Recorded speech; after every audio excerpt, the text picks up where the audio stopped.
Hey guys, in this video, I'm going to show you how to create a shortcut on Snapchat. So let's get into it.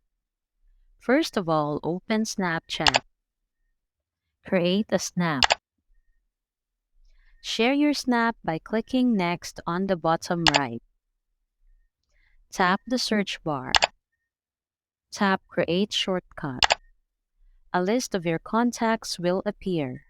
Select the friends you want to add to the shortcut.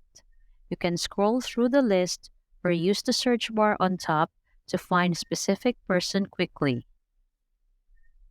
Enter an emoji. You can select any emoji available in your library. If you try to use text, Snapchat won't allow you to continue. Tap Create Shortcut. Your shortcut will now be created. So that's all for this video, guys. If this video was helpful, please give us a like. And don't forget to subscribe to our channel so you don't miss out our new uploads.